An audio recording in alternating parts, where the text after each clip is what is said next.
चलिए। Hello everyone. तो आज का जो सेशन है, उस सेशन का अपन नाम लिखेंगे कि how not to fail in CA foundation law. मतलब कैसे फेल नहीं होना है।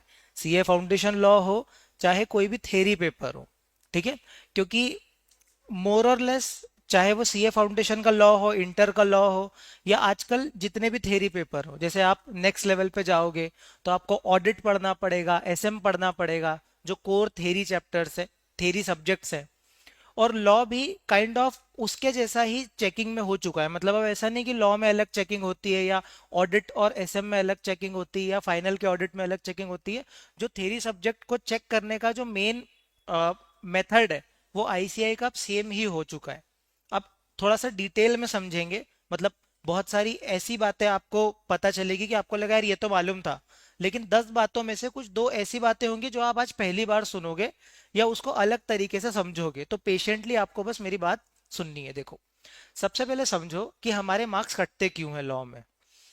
जैसे मैंने कल भी डिस्कशन किया था, कॉन्सेप्ट सबको आता है, ठीक है। अगर उसी से रिलेटेड मैं अभी भाषण देने के लिए बोल दूं, तो आप आधे घंटे तक बोलते रहोगे कि अच्छा ये होता है, ये होता है। इसका प्रैक्टिकल एग्जाम्पल भी आप दे दोगे, लेकिन फिर भी हमें मार्क्स क्यों नहीं आते? क्योंकि हम जब आंसर लिखने बैठते हैं, तो आंसर में वो लैंग्वेज गायब होती है। क्योंकि कीवर्ड्स कीवर्ड्स भी अपन बार बार नहीं बोलेंगे, क्योंकि आजकल कीवर्ड्स का मतलब लोग समझते हैं कि रट्टा मारना सिखा रहे हैं।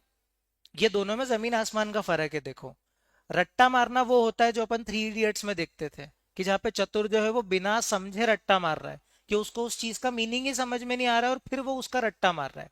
लेकिन आईसीआई अपने को क्या चाहती है पता है? कि अपन रेंचो भी बने और चतुर भी बने। मतलब अपन चीजों को समझे भी, लेकिन समझने के साथ साथ उसको प्रेजेंट भी करते आना चाहिए। जैसे मतलब ऐसा होता है ना, जो दिखता है वही बिकता है। तो सिमिलरली आपको बेचना भी तो आना चाहिए ना। आपका कंटेंट किसको बेच रहे हो? आप अपने इवेल्युएटर को बेच रहे हो, कि भाई मेरे को आता तो है, लेकिन अब मैंने देख शो केस भी करना आता है मुझे, कि अगर मेरी नॉलेज है तो देखो मैंने प्रॉपर उसको अंडरलाइन किया है ना। लैंग्वेज में कुछ कुछ कीवर्ड्स को याद करके मैंने कीवर्ड्स को लिख के उसको अंडरलाइन किया। जो चीज तू ढूंढ रहा है आंसर में, उसको मैं पहले ही बॉक्स बना के दिखा देता हूँ, कि देख तेरी मैंने क्या किया, मैंने मेहनत भी बचा दी एग्जामिनर की। तो जब ये चीजें आप करोगे तो ऑब्वियस सी बात है वो आपको मार्क्स भी अच्छे देगा। ठीक है। तो अपने को समझना क्या है, कि एक बार कंसेप्ट समझ लिया, कंसेप्चुअल अंडरस्टैंडिंग क्लास में लेने के बाद अपने को आराम आराम से मैटर को रीड करना है। मतलब आपका जो मटेरियल है, उसको आपको बोल बोल के लाउड रीड करना पड़ेगा। रीड करने से क्या होता है पता है? वो लैंग्वेज अपने दिमाग में छपने लग जाती है। जैसे मैंने एक एग्जांपल दिया, बार बार मैं वही एग्जांपल एक बार और बोलता हूँ। जैसे मान लो कोई भलती लैंग्वेज में आप गाना सुन रहे हो, इंग्लिश भी नहीं, पता नहीं कौन सी लैंग्वेज में, तो वो गाना भी आपको याद हो जाता है। या वो गाने का जो एक्सेंट है, जिस तरीके से वो सिंगर गा रहा है, अपने को वो भी दिमाग में चलने लग जाता है। तो आम बोलचाल की भाषा में भी अपन वैसे बात करने लगते हैं। क्यों होता है? क्योंकि एक ही चीज को जब हम बार बार बोलते हैं, तो अपने सबकॉन्शियस में वो चीज बैठने लग जाती है। तो आपको क्या करना है कि आपने एक बार जब क्लास सुन ली, तो क्लास सुनने के बाद आपको उसी मटेरियल को रीड करना चाहिए। और रीड ऐसे न्यूज़पेपर की तरह नहीं, बोल बोल के रीड करना चाहिए। जब आप बोल बोल के रीड करोगे तो वो लैंग्वेज आपके दिमाग में छपने लग जाएगी, आपके सबकॉन्शियस में वो बैठने लग जाएगी। ये सेकंड स्टेप हो गई। थर्ड स्टेप में आप क्या करो, कि अब जब आप वहां पढ़ रहे थे, तो वहां आपको कुछ ऐसे कीवर्ड दिखेंगे, जो या तो आप मैंने जो मार्क करा है आप वो यूज करो, या आपको खुद को भी, क्योंकि मैंने उसकी अप्रोच आपको सिखा देता हूँ, तो आपको किसी पे डिपेंडेंट होने की जरूरत नहीं पड़ेगी कि ये इंसान हमको कीवर्ड्स बताएगा। कीवर्ड्स वो होते हैं जो हम आम बोलचाल की भाषा में यूज नहीं करते। जैसे मान लो कि सेफली प्री अज्यूम, जैसा बार बार वही वही कीवर्ड्स है। जैसे मान लो कि जैसे internal rules and regulations of the management, या फिर prejudicial to the interest of the company. तो ये चीजें क्या है? ये लॉ की लैंग्वेज है ना, ये बेयर एक्ट की लैंग्वेज है। तो अगर अपन कुछ कुछ वर्ड्स को जो आम बोलचाल की भाषा से अलग है, अपन उसको अपने मटेरियल में अंडरलाइन कर दो, और फिर जब अपन याद करो ना, तो बोलो हिंदी में लेकिन कीवर्ड्स को इंग्लिश में बोलो। कि इंडोर मैनेजमेंट का मतलब ये होता है कि जो पर्सन कंपनी से डील कर रहा है, वो ये सेफली प्री अज्यूम कर सकता है कि कंपनी के क्लोज्ड डोर के अंदर जो इंटरनल रूल्स एंड रेगुलेशन, जो मैनेजमेंट के लिए रेगुलेशंस बनाए गए हैं, जो इंटरनल बाय लॉज बनाए गए हैं, उनको कंपनी फॉलो कर रही होगी। अब ये मैंने हिंदी में ही तो याद किया, लेकिन मैंने उन कीवर्ड्स को इंग्लिश में बोल लिया। तो जब मैं पेपर में वो क्वेश्चन मेरे पास आएगा, तो मैं जब लिखूंगा, तो इतनी इंग्लिश तो सबको ही आती है ना, कि हम ग्रामर लिख सके। Is, am, are, this, that, ये तो लिख ही सकते हैं ना। और बस वो कीवर्ड्स को लिख दो और एक मीनिंगफुल सेंटेंस बना लो, आपका काम हो जाएगा। और फिर जो आपने याद किया हुआ है उसको अंडरलाइन कर दो। कोई मॉनेटरी लिमिट आ रही है, more than 5 lakh, less than 5 lakh, उसको बॉक्स बना दो। जहां भी कंक्लूसिव वर्ड आ रहा है, वॉइड, वॉइडेबल, ये जितने भी कीवर्ड्स आते हैं ना जो एकदम कंक्लूसिव वर्ड्स होते हैं, enforceable, not enforceable, can be sued, can't be sued, ये जो वर्ड्स आते हैं इनको बॉक्स बना दो, ताकि जो आपकी कॉपी चेक कर रहा है उसका टाइम बचे। आप इमेजिन करो कि इतनी सारी कॉपीज उसके पास है डिजिटल इवेल्युएशन में, और भलते कोई भी आंसर लिख रहा है, मान लो कि कोई सेक्शन नंबर गलत लिख रहा है, या सेक्शन नंबर नहीं भी लिख रहा है, रिलेवेंट प्रोविजन लिख रहा है, तो अंदर का जो मैटर है वो पूरा मन से ही बना रहा है, और एकदम से आपकी कॉपी आई जो एकदम व्यवस्थित है। अब मैं राइटिंग का नहीं बोलूंगा, राइटिंग अच्छी, मतलब इतना लिखो कि उसको रीडेबल हो। मतलब इतने कीड़े मकोड़े नहीं बनाने कि डॉक्टर का प्रिस्क्रिप्शन लगे, भाई इतनी सी बात है कि उसको पढ़ने में समझ में ही नहीं आ रहा है कि वो लिखा क्या है। रीडेबल होनी चाहिए, सुंदर राइटिंग से फर्क नहीं पड़ता, बस आपकी रीडेबल होनी चाहिए। और आपने थोड़ा उसको खुला खुला दिखाया है, मतलब कि उसको बहुत ज्यादा एफर्ट मारने की जरूरत नहीं पड़ रही कि पूरा आपने भर भर के एकदम आखिरी तक पैराग्राफ को एकदम, है ना, छोटी छोटी राइटिंग में लिख रहे हो, जानबूझ करके एक वो भर करके लिख रहे हो, तो उसके पास इतना टाइम नहीं है कि आपका पूरा पैराग्राफ वो पढ़ेगा। फिर वो चिढ़ करके वो क्या करेगा, आगे बढ़ जाएगा। क्योंकि आईसीएआई की एक बहुत बुरी बात है, वो ये है कि वो थ्योरी पेपर्स में ज्यादातर हवा में चेकिंग करते हैं। अब ज्यादातर हवा में चेकिंग ऐसा नहीं है कि 50 नंबर का वेरिएशन हो जाएगा, लेकिन आप मान के चलो 5 से 10 नंबर का वेरिएशन देखने को मिलेगा। यानी कि आपको लग रहा है कि मेरे 60 आएंगे तो आपके 50 आएंगे, 55 आएंगे, या हो सकता है उससे ज्यादा भी आ जाए। वो आपकी किस्मत में, मतलब लक फैक्टर डिपेंड करता है, 10 10 मार्क का, 5 मार्क का, या कभी कभी 15 मार्क का। मतलब सेम आंसर है, एक ने, आप दोनों ने, आपके आपके आपके फ्रेंड ने, दोनों ने सेम आंसर लिखा है, एक को एग्जाम्शन आ जाएगी और आपको 45 मार्क्स आएंगे, और आपको समझ में नहीं आ रहा कि क्यों आएंगे, क्योंकि उसने ज्यादा अगरबत्ती जलाई होगी भगवान के सामने। मतलब ये होता है, मतलब आप कुछ भी बोलो इसको कि नहीं किस्मत तो कुछ नहीं होती है, मैं अपने दम पे एग्जाम देके दिखाऊंगा, देख लो आप। क्योंकि ऑब्वियस सी बात है ना, अगर कोई व्यक्ति 5 नंबर, 2 नंबर, 1 नंबर से फेल हो रहा है, तो यार उसके साथ वाले ने ऐसा क्या कर लिया होगा जो डॉट 200 पे पास हो रहा है। तो अब अपन इस पे डिबेट नहीं करेंगे कि यार किस्मत है तो क्या करें। अपन अपनी तैयारी ऐसी करो कि अपनी जो तैयारी है वो 60 अबव की है, तो कल को अगर वो 60 से नीचे मुझे 45 भी देगा, 50 भी दे देगा, तो भी मैं सेफर साइड पे पास तो हूँ। ऐसी तैयारी करना है, क्योंकि ये जनरली थ्योरी पेपर में ही होता है, ये न्यूमेरिकल में नहीं होता। क्योंकि न्यूमेरिकल में क्या होता है, अगर आपका आंसर 5,30,000 है, तो वो भी तो 5,30,000 ही मैच करेगा ना, वो उसमें थोड़ी गलती करेगा। कई लोग बहुत उसमें भी गलती कर देते हैं कभी कभार, लेकिन वो एक बहुत रेयर केस में होता है, आपकी किस्मत बहुत ही खराब हो तो। अदरवाइज ज्यादातर ये थ्योरी पेपर में होता है, क्योंकि थ्योरी पेपर में क्या होता है, जजमेंट इन्वॉल्व है ना। जैसे आप अगर मान लो कि वैसे तो ऐसा कुछ रीचेकिंग का सिस्टम है नहीं, लेकिन मान लो आपने आईसीआई को मेल लिखा कि सर देखो मेरा एज इट इज, देखो मेरे क्वेश्चन बैंक से मैच कर रहा है, फिर भी मार्क्स क्यों नहीं मिल रहे हैं, तो वो रिप्लाई ही नहीं देते। क्योंकि उनके पास एक सब्जेक्टिव है ना, कि अरे सब्जेक्टिव है, हमारे एग्जामिनर को नहीं पसंद आया आंसर। क्योंकि थ्योरी में वो सब्जेक्टिविटी चल जाती है, न्यूमेरिकल में कैसे चलेगी। आप देखो होगा, आप दिखा दोगे मेरा हर वर्किंग नोट का आंसर मैच हो रहा है, मेरा फाइनल आंसर मैच हो रहा है, तो आप मार्क्स क्यों नहीं दे रहे हो, तो वहां उनकी अकाउंटेबिलिटी ज्यादा बढ़ जाती है। लेकिन थ्योरी में तो वो सब्जेक्टिविटी के नाम पे बच जाते हैं ना। तो अपन उस पे नहीं जाएंगे, मतलब जो हमारे कंट्रोल में चीज है हम वो करेंगे। बाकी फिर किस्मत पे डिपेंड करता है, और अगर हमारी तैयारी इतनी अच्छी है तो किस्मत क्या बिगाड़ लेगी। अगर हमारी तैयारी 60-70 मार्क की है, तो ऑब्वियस सी बात है, अगर कम भी आए तो क्या आएंगे, 55-60 आ जाएंगे। ठीक है, तो अपन इस तरीके से चलेंगे। तो मैंने क्या बोला, सबसे पहले अपन ने कंसेप्चुअल क्लैरिटी क्लास में ली। उसका सेकंड अपन ने क्या किया, मटेरियल को रीड किया। सेकंड स्टेप, रीड करते टाइम अपन ने कीवर्ड्स को आइडेंटिफाई कर लिए, नहीं तो जो मैंने कीवर्ड मार्क करवाए हैं उस पर आप भरोसा कर लो। ठीक है, ये करने के बाद आप क्या करो, जब आप रिवाइज कर रहे हो कंटेंट को, तो ये जो टेक्निक मैंने बताई ना, पैराग्राफ को हिंदी में बोलने की लेकिन कीवर्ड्स को इंग्लिश में बोलने की, ये आपने किया। चलते चलते फिरते फिरते आप बार बार जब उसी कंटेंट को बार बार बोलोगे और रिकॉल करने की कोशिश करोगे, तो आपका काम बन जाएगा। अब रीड और रिकॉलिंग में क्या डिफरेंस होता है वो भी सुन लो। रीडिंग और रिकॉलिंग में डिफरेंस होता है कि रीड तो अपन न्यूज़पेपर भी करते हैं ना, रीड तो अपन कुछ भी करते हैं, लेकिन रीड नहीं करना है। क्योंकि रीड करने में क्या होता है, आप न्यूज़पेपर में याद थोड़ी करते हो चीजों को, खबर पढ़ते हो भूल जाते हो, लेकिन यहाँ आपको रिटेन भी तो करना है। तो रिटेन करने के लिए आप क्या करो, रीड करो, फिर आंखें बंद करके या मटेरियल को साइड में रख के बिना देखे रिकॉल करने की कोशिश करो। ये रिकॉलिंग एग्जाम के 15 दिन पहले नहीं हो पाएगी, ये अभी हो पाएगी, क्योंकि एग्जाम के 15 दिन पहले, 10 दिन पहले ना हम पैनिक मोड में होते हैं। तो तब रिकॉल विकॉल करने की कोशिश मत करना, तब तो बस पन्ने पलटने हैं। ये आज कर सकते हो जब एग्जाम में 35-40 दिन बचे हैं। आज आप क्या कर सकते हो, चीजों को आंखें बंद करके विजुअलाइज करो, रिकॉल करो। आपके माइंड को ट्रेनिंग इस तरीके से देनी है कि वो बिना देखे रिकॉल कर सकता है। क्योंकि ये जो दिक्कत आती है ना कि एग्जाम हॉल में बैठे बैठे चीज याद नहीं आती है, लेकिन जैसे ही एग्जाम हॉल के बाहर गए वैसे ही वो चीज क्यों याद आ जाती है, क्योंकि प्रेशर में हमारा दिमाग वर्क करना बंद कर देता है। तो इसके लिए इसका क्या इलाज है कि अपने दिमाग को ट्रेनिंग ही वैसी दो। क्योंकि आपने एक चीज देखी होगी ना, अपनी माइंड अपनी बॉडी के साथ एक बहुत अच्छी चीज है, जो हम जो करते हैं ना, जिसकी आदत लग जाती है हम वही करते रहते हैं। जैसे मान लो 21 दिन का बहुत सुना होगा, 21 दिन तक एक चीज करो, वो बहुत सही चीज है।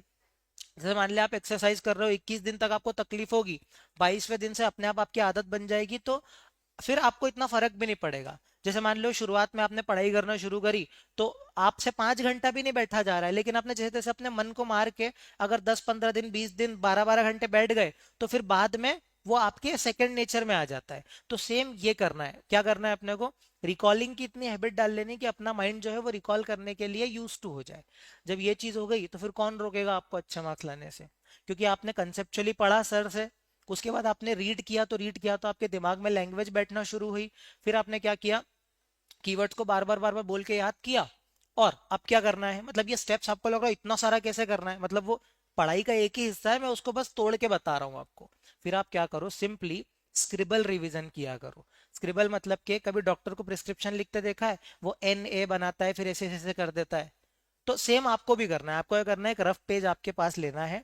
आपने या तो आप रिवीजन वीडियो देख रहे हो, देखो रिवीजन करने के 2-3 तरीके हैं। सुनना, मतलब ये सारी चीजें एक्यूमुलेट होके आपके लिए एक अच्छी चीज बनेगी, बस पेशेंटली सुनते रहो। आपने क्या किया, रिवीजन वीडियो चलाया, क्लास के बाद की बात कर रहा हूँ मैं। रिवीजन वीडियो अगर जरूरत नहीं है तो जरूरी नहीं है, लेकिन किसी किसी को क्या है कि वीडियो देख के जल्दी अच्छे समझ में आता है। आपने वीडियो चलाया, मान लो आपने एक टॉपिक सुना, उस टॉपिक को सुन के आपने क्या किया, वीडियो बंद किया। फिर उतना उतना आपने मटेरियल से रीड करा। मटेरियल से रीड करने के बाद आपने क्या किया कि बस मटेरियल को साइड में रख के आपने बस स्क्रिबल कर लिया कि मैंने अभी तक क्या क्या क्या क्या याद किया है। बस कीवर्ड को थोड़ा थोड़ा थोड़ा थोड़ा बस अपनी ऐसी राइटिंग में फटफट फटफट लिख लिया।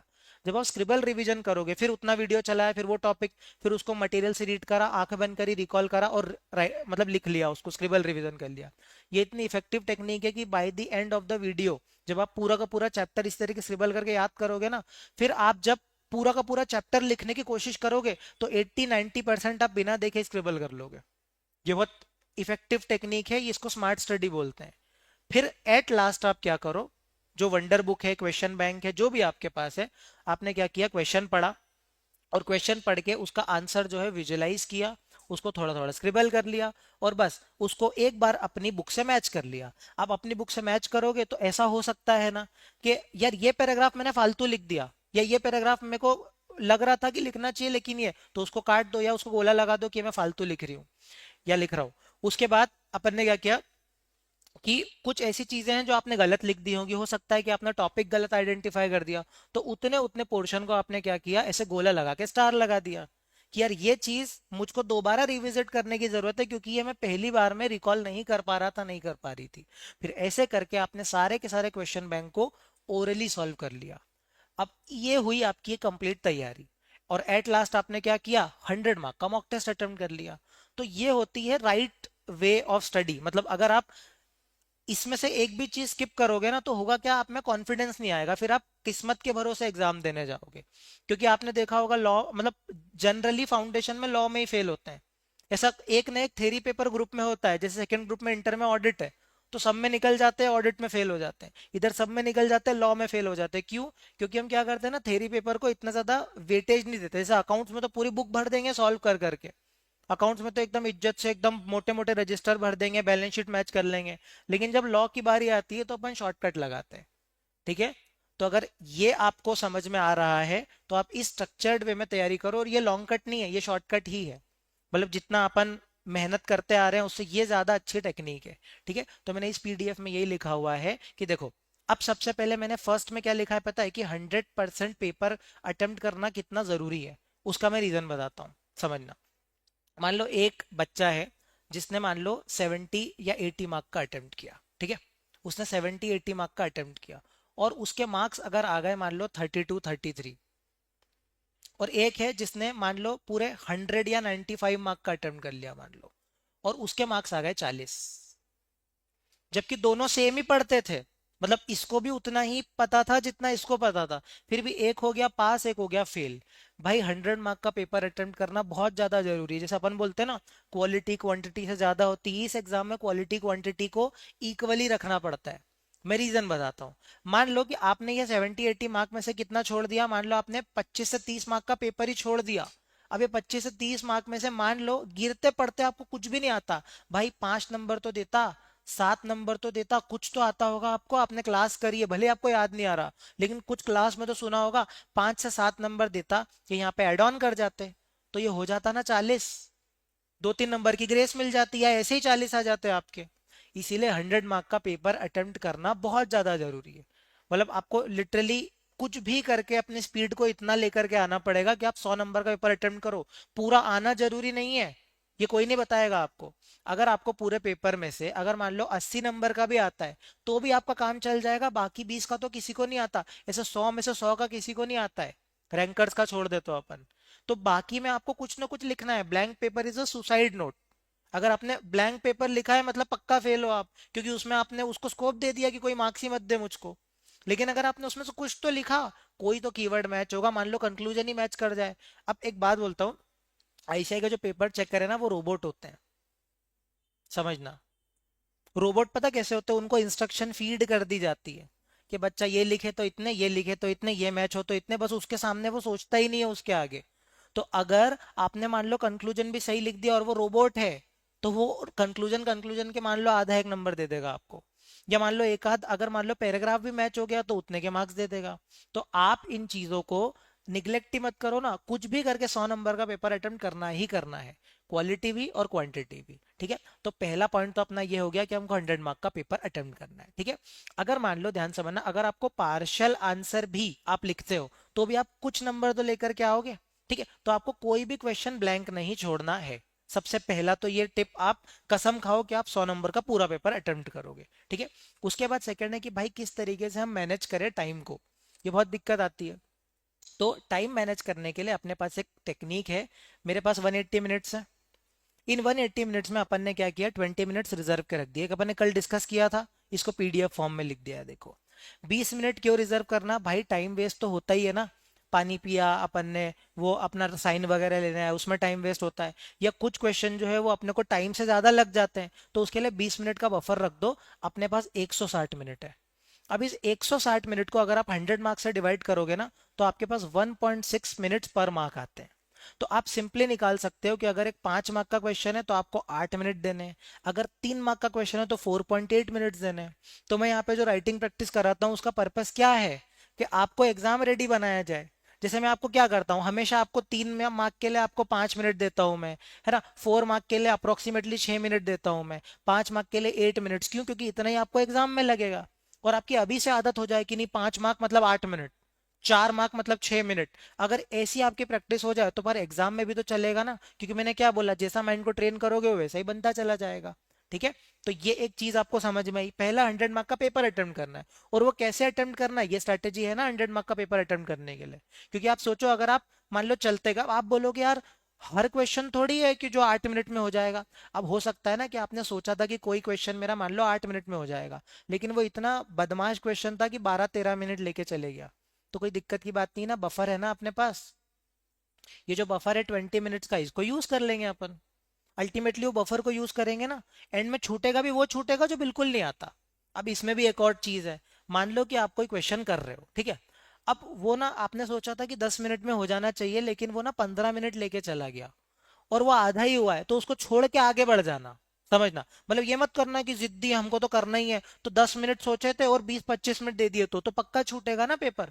अगर मान लो आपको बिल्कुल ही ऐसा लग रहा है कि यार वो पेपर में कुछ मतलब ऐसा है कि वो क्वेश्चन समझ ही नहीं आ रहा है या बहुत ज्यादा दिक्कत दे रहा है, तो उसको वहीं छोड़ के आगे बढ़ जाओ, उसको सबसे लास्ट में देखेंगे।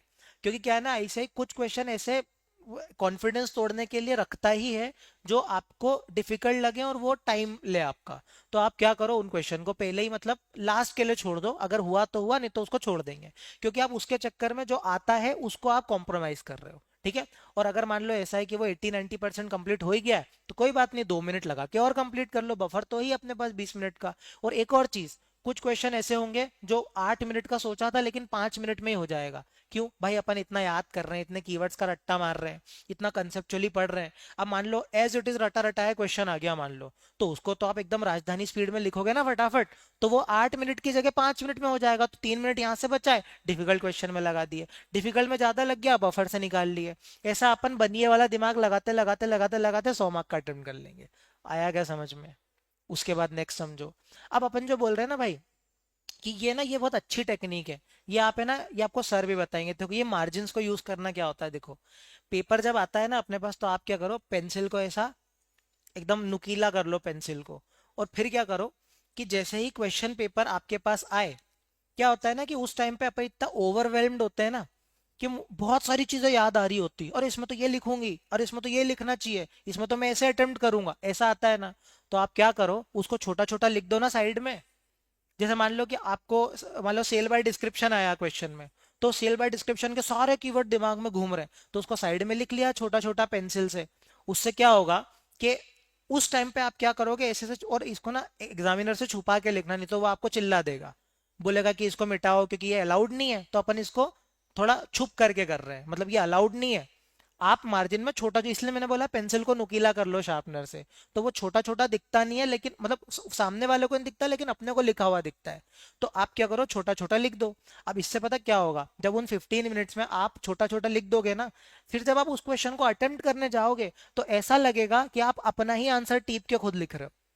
सच में ऐसी फीलिंग आती है कि अरे ये तो मैं अपना लेख दिखा हुआ है। और इसमें एक और आपकी चीज सॉल्व हो जाएगी, कि कई बार यही होता है कि एक पॉइंट याद आ जाए कि पूरा लिख दूंगा, तो वो पॉइंट याद आ जाए, आपने पहले ही लिख दिया ना, तो वो एक पॉइंट से आपको पूरा पैराग्राफ याद आ जाएगा, कि यार मैंने ऐसे वहां पे ऐसा मैंने एक इमोजी बनाई थी, मैंने ऐसे 2 स्टार लगाए थे, मैंने ये ग्रीन पेन से ये लिखा था, वो सब याद आने लग जाएगा, और आप पूरा लिख दोगे। आया क्या समझ में? तो इसीलिए मैंने लिखा है कि जो रीडिंग टाइम में आपको मार्जिन को पेंसिल से क्या करना है, मार्जिन को यूज करना है। और ये की पॉइंट्स वगैरह जो है वो एडवांस में ही लिख देना है, ताकि आप इसको फॉरगेट ना करो, मतलब कि आप इसको भूलो नहीं। क्या क्लियर हुआ क्या? उसके बाद सेकंड, कि भाई अब एक और क्वेश्चन दिमाग में आता है कि जब ये शॉर्ट क्वेश्चन आते हैं 2-3-4 मार्क के, उसको कैसा लिखे, और जो बड़े क्वेश्चन आते हैं 5-6-7 मार्क के, उसको कैसे लिखे। देखो अगर मान लो क्वेश्चन आया 2-3-4 नंबर का, मतलब वो ये चाहता है कि बहुत ज्यादा डिटेल में मत लिखो, शॉर्ट में खत्म करो, तो आप क्या करो, सिंपली प्रिसाइज मतलब बहुत छोटा आपको लिखना है, और आपको 5 से 6 लाइन में प्रोविजन लिख देना है, दैट्स इट, इससे ज्यादा नहीं। मान लो मुझे कंस्ट्रक्टिव नोटिस आया, तो कंस्ट्रक्टिव नोटिस को शॉर्ट में एक्सप्लेन कर दिया, बहुत ज्यादा डिटेल में लिखने की जरूरत नहीं है। या इंडोर मैनेजमेंट आया ना, तो पूरा कंस्ट्रक्टिव नोटिस भी एक्सप्लेन करने मत बैठना, सिर्फ इतना लिख देना कि एक्सेप्शन है कंस्ट्रक्टिव नोटिस का, और बस इंडोर मैनेजमेंट के 3-4 कीवर्ड लिख दिए, उसको थोड़ा पैराग्राफ फॉर्म में लिखा, 5 से 6 लाइन में, और खत्म कर दिया। बहुत ज्यादा ऐसा नहीं किया, क्योंकि एक बच्ची थी पिछले अटेम्प्ट में, उसने पता क्या किया था, वो बहुत अच्छा पढ़ती थी सितंबर अटेम्प्ट में, और उसके लॉ में आ गए 31-32, और मैं खुद शौक था कि इसके कैसे आ गए। तो उसकी जब पेपर कॉपी मंगाई, तो उसने पता क्या कर रखा था, उसने 2 मार्क का क्वेश्चन भी दो पेज में भर रखा था, और उसने प्रॉपर अच्छे अच्छे से लिखा था। तो उसका हुआ क्या, एंड में 10-15 मार्क का छूट गया। और अगर वो 10-15 मार्क का अटेम्प्ट कर लेती, तो उसको कुछ 5-6 नंबर कुछ तो मिलते, तो उसका निकल जाता, क्योंकि वो सब में पास थी सिर्फ लॉ की वजह से। और ऐसे वो एक ही लड़की नहीं है, ऐसे पता नहीं कितने लोग हैं जो ऐसी गलती कर देते हैं। तो आपको बहुत ज्यादा लॉन्ग नहीं लिखना है जब छोटे कम नंबर का क्वेश्चन आता है। 5 से 6 लाइन में आपने क्या किया, अपना प्रोविजन लिख दिया, और उसके बाद 2 या 3 लाइन में एनालिसिस कंक्लूजन दोनों खत्म कर दिया। मतलब इन द गिवन केस ये होना चाहिए, तो हेंस ये होना चाहिए, खत्म। ये नहीं कि एनालिसिस अलग से लिख रहे हो फिर कंक्लूजन अलग से लिख रहे हो, कुछ नहीं, शॉर्ट में खत्म करो, मतलब ऑलमोस्ट एक पेज या आधा पेज या 75% ऑफ द पेज में खत्म हो जाना चाहिए। ठीक है, ये आ गया समझ में। उसके बाद नेक्स्ट, कि भाई जब लॉन्ग क्वेश्चन है तो उसको कैसे करें, मान लो 5-6-7 नंबर का कोई आंसर आ गया, तो यहां पर फिर आपको डिटेल में लिखना पड़ेगा, क्योंकि वो चाह रहा है कि अगर मैं 6 नंबर 7 नंबर में कोई चीज पूछ रहा हूं, तो आप डिटेल में लिखो। तो उसमें आपको क्या करना पड़ेगा पता है, उसकी एक्सेप्शंस वगैरह भी लिखनी पड़ेगी। जैसे मान लो कि कॉन्ट्रैक्ट एक्ट में आपको मान लो कि एविएट अटेम्प्टर पूछ लिया, तो उसके कुछ एक्सेप्शंस हैं, वो सारी चीजें आपको थोड़ा डिटेल में लिखनी पड़ेगी, उसका इंट्रोडक्शन भी लिखना पड़ेगा। अब इसमें नंबर ऑफ पेजेस या उससे कंफ्यूज मत हो जाओ, क्योंकि कई बार क्या होता है एक 7 नंबर का आंसर भी एक पेज में खत्म हो जाता है, कई बार 5 नंबर में भी 1.5 पेज लगाने पड़ जाते हैं, तो वो कंटेंट पे डिपेंड करता है। अपने को मेन दिमाग में क्या रखना है कि जो उसने पूछा है ना, अपन उसमें उसको घर तक छोड़ करके आ जाए, मतलब जो उसने पूछा है अपन उसको पूरा बता के आ जाए, तो डिटेल में लिखो। फिर एनालिसिस में कुछ नहीं करना है, ये गिवन केस को क्या करना है, क्वेश्चन से कनेक्ट करना है। ये अपन बार बार सीखते हैं क्लास में, किस तरीके से कनेक्ट करते हैं। इन द गिवन केस ये होना चाहिए, तो in light of the above provision इसमें ये प्रोविजन लगेगा, बस इतना सा है और कुछ नहीं होता है कनेक्ट करना। और फिर उसी के बेस पे 2 लाइन में नीचे कंक्लूजन लिख दिया। और कंक्लूजन को आपको लॉजिकल लिखना है। लॉजिकल मतलब जो उसने पूछा ना वही लिखना है। और कंक्लूजन लिखने का सबसे अच्छा तरीका यह है कि लास्ट लाइन पढ़ लो, लास्ट लाइन में वो जो पूछ रहा है सेम वो का वही उसको दिखा दो, तो वो खुश हो जाएगा और उसके आंसर की से मैच भी कर जाएगा। यहां तक क्लियर हो गया सारे लोग? ठीक है, उसके बाद देखना कि ये जो क्लियर फ्लो है ना, प्रोविजन एनालिसिस कंक्लूजन, इसको याद रखना। अब इसकी हेडिंग डालो या ना डालो, आप बच्चे नहीं हो, हेडिंग नहीं भी डालोगे तो मार्क्स नहीं घटेंगे। बस ये तो इसीलिए फॉर्मेट बना दिया ताकि एक आपके दिमाग में एक स्ट्रक्चर्ड अप्रोच आ जाए। ये प्रोविजन की हेडिंग डालना, एनालिसिस की हेडिंग डालना नहीं भी करोगे, बस उसको बाइफरकेट करके दिखा दो, वो समझ जाएगा। जैसे इन द गिवन केस लिखा और 2 लाइन की लाइन छोड़ी, तो वो समझ जाएगा ना कि भाई इसके बाद वो एनालिसिस शुरू करने वाला है। लेकिन अब आपने अगर ऐसी हरकत करी कि शुरू पेज और लास्ट पेज में एक लाइन कुछ भी आपने गैप ही नहीं किया, तो समझ ही नहीं आएगा, तो वो एक एक लाइन पढ़ने थोड़ी बैठेगा आपकी। तो इसीलिए ये फॉर्मेट दे दिया है, ठीक है। कोई हार्ड एंड फास्ट रूल नहीं है आंसर लिखने का, हर फॉर्मेट चलता है, बस समझ में आना चाहिए। फिर मैंने एक और चीज बोली कि भाई अंडरलाइन करो। अंडरलाइन करो, जैसे वॉइड, वॉइडेबल, इन्फोर्सेबल, जो कुछ भी कीवर्ड्स आ रहे हैं ना, उसको अंडरलाइन करके दिखा दो, और जिससे आपका जो आंसर है वो अट्रैक्टिव लगे और उसकी अटेंशन में चला जाए। और बॉक्स किसको करना है, जो कंक्लूसिव, जो मतलब स्टैंड आउट करने के लिए जो कंक्लूसिव वर्ड्स होते हैं, उनमें आपको बॉक्स बना देना है। ये भी अपन ने पढ़ लिया। अब ये क्यों क्यों मैटर करता है, क्योंकि ये वेल स्ट्रक्चर्ड आंसर लिख सकते हो, क्लैरिटी से लिख सकते हो, और सामने वाले का टाइम बचेगा, तो आपको मार्क्स अच्छे देगा, ठीक है। फुल अटेम्प्ट इज क्रिटिकल, वही मैंने बोला, इसके लिए आपको फुल लेंथ मॉक टेस्ट भी देना है। इतनी सी बात मेरे को आपको बतानी थी। अब ये बात छोटी सी है, लेकिन जिस तरीके से मैंने आपको सेल्फ स्टडी का फ्लो बताया, अगर आप उस पर्टिकुलर फ्लो में आंसर लिखोगे, उस पर्टिकुलर फॉर्मेट में आंसर लिख के उस फ्लो में अगर पढ़ाई करोगे, तो आप इजीली अच्छे मार्क्स स्कोर कर सकते हो, ठीक है। तो अब ये इतना सा सेशन था। अगर इसके रिगार्डिंग कोई भी डाउट हो तो आप मुझसे पूछ लेना।